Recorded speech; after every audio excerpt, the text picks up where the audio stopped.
পুলিশের যারা মনে কষ্ট আছেন, যারা হাসিনার জন্য শোক পালন করতেছেন, যারা কাজ করতে অনীহা প্রকাশ করছেন, তাদেরকে এই প্রশাসন থেকে, পুলিশ প্রশাসন থেকে বাদ দিয়ে দিতে হবে।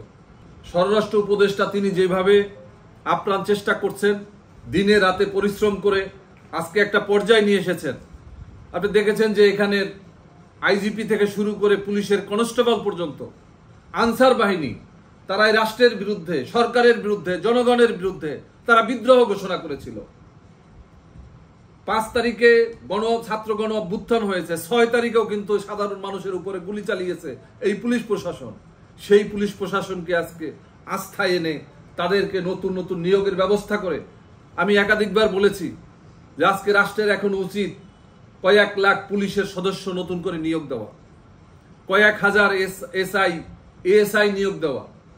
পুলিশের যারা মনে কষ্ট আছেন, যারা হাসিনার জন্য শোক পালন করতেছেন, যারা কাজ করতে অনীহা প্রকাশ করছেন, তাদেরকে এই প্রশাসন থেকে, পুলিশ প্রশাসন থেকে বাদ দিয়ে দিতে হবে।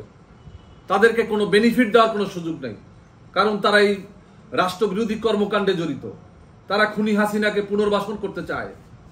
এজন্য তারা প্রমাণ করতে চায় যে এই স্বরাষ্ট্রমন্ত্রী ব্যর্থ, পুলিশের একটি অংশ।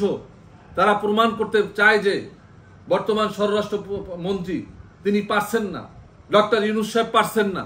আজকে যদি স্বরাষ্ট্রমন্ত্রীকে কেউ প্রশ্নবিদ্ধ করতে পারে, তাহলে ডক্টর ইউনূসকে প্রশ্নবিদ্ধ করা সহজ হবে, এদেশের গণ অভ্যুত্থানকে প্রশ্নবিদ্ধ করা সহজ হবে।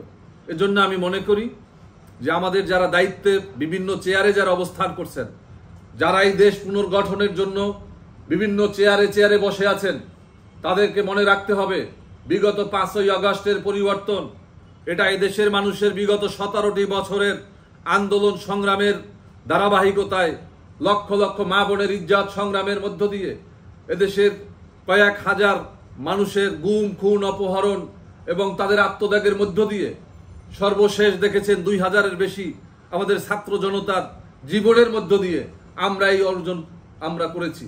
আমাদের এই অর্জনকে টিকিয়ে রাখতে হবে।